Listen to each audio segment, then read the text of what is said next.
Welcome aboard the Boat Buyers Secret Weapon podcast, where we're dedicated to helping first-time and experienced boat buyers find the right boat at the best price so they have years and years of boating fun, because life truly is better on a boat.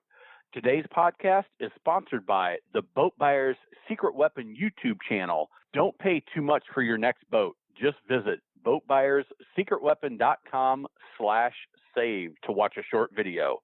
Now, let's hop aboard and have some fun. Welcome to Boaters Secret Weapon. I'm your host, Captain Matt. Today we're talking fuel, specifically ethanol fuel in your boat. So, is ethanol fuel good for your boat, bad for your boat? Why do some people say it doesn't matter and others say I've had the worst experience, only use Rec 90? Well, with the way fuel prices are going, Rec 90 already about $1 more than regular 87 octane ethanol blend, 10%. First of all, ethanol is ethyl alcohol, or basically grain alcohol. It's made from corn, and it has some characteristics that we need to know about. Specifically, it's hydrophilic, which means it's water-loving. Now, enough with the science. Ethanol attracts water to it. Unlike 100% gasoline, which does not, that 10% of ethanol will allow your fuel to attract water. Now, why does that not matter on cars, but it does on boats? Well, it's because of this little thing right here. What the heck is it? Well, that is your fuel vent. In the marine environment, fuel systems are vented to the open air because of the size of the fuel tanks, the expansion of fuel. What that means is that water-loving ethanol portion of the fuel is going to attract water into your fuel through that open system. Your car system, everything's closed off. There's really no way for the moisture to get in there. The usage and the size of the tank. So cars and truck, my truck's got maybe a 26-gallon tank, my F-150. It can go about 300-400 miles. Boats have a fuel tanks between 30, maybe even down to 10, depending on what you're running, up to 100 gallons. And they usually have a range of about 300 miles or so.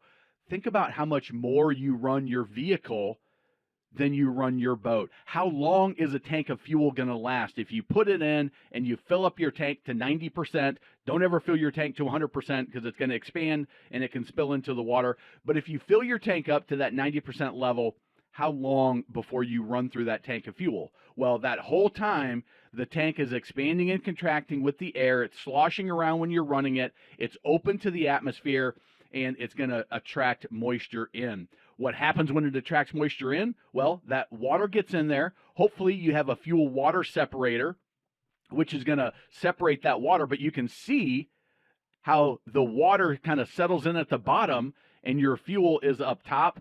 The engines do not like to run water. They want to run straight gasoline. If you want to watch a great video on this, Aaron at Born Again Boating has done a fantastic job on it. It talks through a lot of the science of it. He does a great experiment. I encourage you to check that out. Another thing that can happen with ethanol is phase separation. Because there's 10% ethyl alcohol in the gasoline, what can happen over time is it can separate from the 90% of pure gasoline. When that happens, you cannot get it back together. Once that phase separation happens, that's different than water in the fuel, but once that phase separation happens, now you're in big trouble, because now you have 90% gasoline, but you've got 10% ethyl alcohol, which your motor does not want to run at all. Who are the people that can use ethanol? If you burn a tank of fuel a week and you run through your fuel quickly, you have a smaller tank, you run your boat consistently, maybe ethanol will work for you. If you are running a tank every month or more, I'm going to encourage you to stick with 100% gasoline despite the price increase. If you run in a low humidity environment, I don't know who's running their boat in low humidity, but if it's stored in low humidity, you turn it over quickly. But if you're on a body of water and you store your boat near that body of water, it's humid around that area. High humidity areas, you're more susceptible to more water in. If you are going to run ethanol, make sure that you pay close attention to your fuel water separator and you're changing it out, not just emptying it, but actually changing that fuel water separator, and you're treating your fuel with something like seafoam or some other treatment that's going to help that water mix into the gasoline and run through a little bit better. Okay. If you can't find Pure Gasoline, where do you go? Pure.gas.org. You can go to in Canada or the US, click on your state, click on your province. So if you like this video, hit that like button. Leave a comment. If you're new to boating, check out Boater Bootcamp. We talk about the ethanol, the fuel water separator, and more. It's totally free. Boaterbootcamp.com. Boater are looking to buy a boat. Check out the Boat Buyers Toolkit. BoatBuyersSecretWeapon.com/toolkit. Remember, life truly is better on a boat. Let's pull up the anchor and run this podcast back to the docks. We'll be back again with another helpful and fun episode next time. If you'd like to be a guest on the podcast, visit BoatBuyersSecretWeapon.com/guest, and I'll help offer insights into your boat research and shopping experience. Also, we'd appreciate it if you took just 2 minutes to rate and review this podcast on Apple, Spotify, or wherever you get your podcast. It helps others find us so we can help more boaters. If you enjoyed this episode, please share it in your boating groups on social media. They will certainly thank you. And by the way, if you haven't already, grab your free Boat Buyers Secret Weapon Toolkit at boatbuyerssecretweapon.com/toolkit. And so you don't pay too much for your next boat, visit boatbuyerssecretweapon.com/save for a short video. Now, before we go, I want to leave you with a few first-time boating tips for when you own your new boat. Number one, know your local boating laws, basic navigation rules, and how to operate your boat safely. It'll make boating even more fun for everyone. Two, be aware of your wake at all times and pay attention to no wake zones because you are responsible for your wake.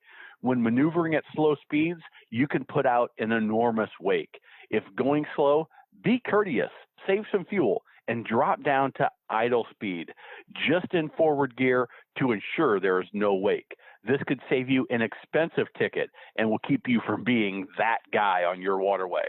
Number three, boats do not have headlights. They have docking lights, specifically made for seeing in tight quarters and docking.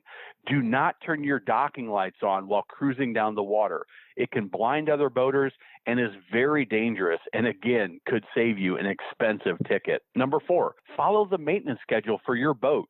Change the oil, impeller, gear lube, winterize if you need to winterize in your area. Inspect your trailer tires, bearings, and grease the hubs if you're a trailer boater to ensure you don't experience expensive and unnecessary repairs that will impact your boating time.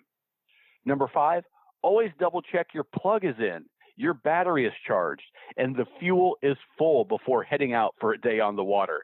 It could just save your boating day. And if you're a trailer boater, I've got a few extra tips. Number one, at the boat ramp, prepare your boat, your gear, and your guests in the staging area. Then, when you're ready, back down the ramp, unload the boat, head to the parking lot, and right back down to your boat to be fast and courteous to your fellow boaters and don't tie up that ramp unnecessarily. Next, use transom tie-down straps when trailing your boat. Very bad things can happen if you don't, and they do happen. Three, check everything in the boat is secure before heading down the road. Seat cushions, gear, keys, towels, even tubes and lily pads can get blown out when pulling your boat down the highway or interstate. And most important, have fun. Enjoy your boat and get on the water as much as possible because life truly is better on a boat. Until next time, this is your friend in boating, Captain Matt.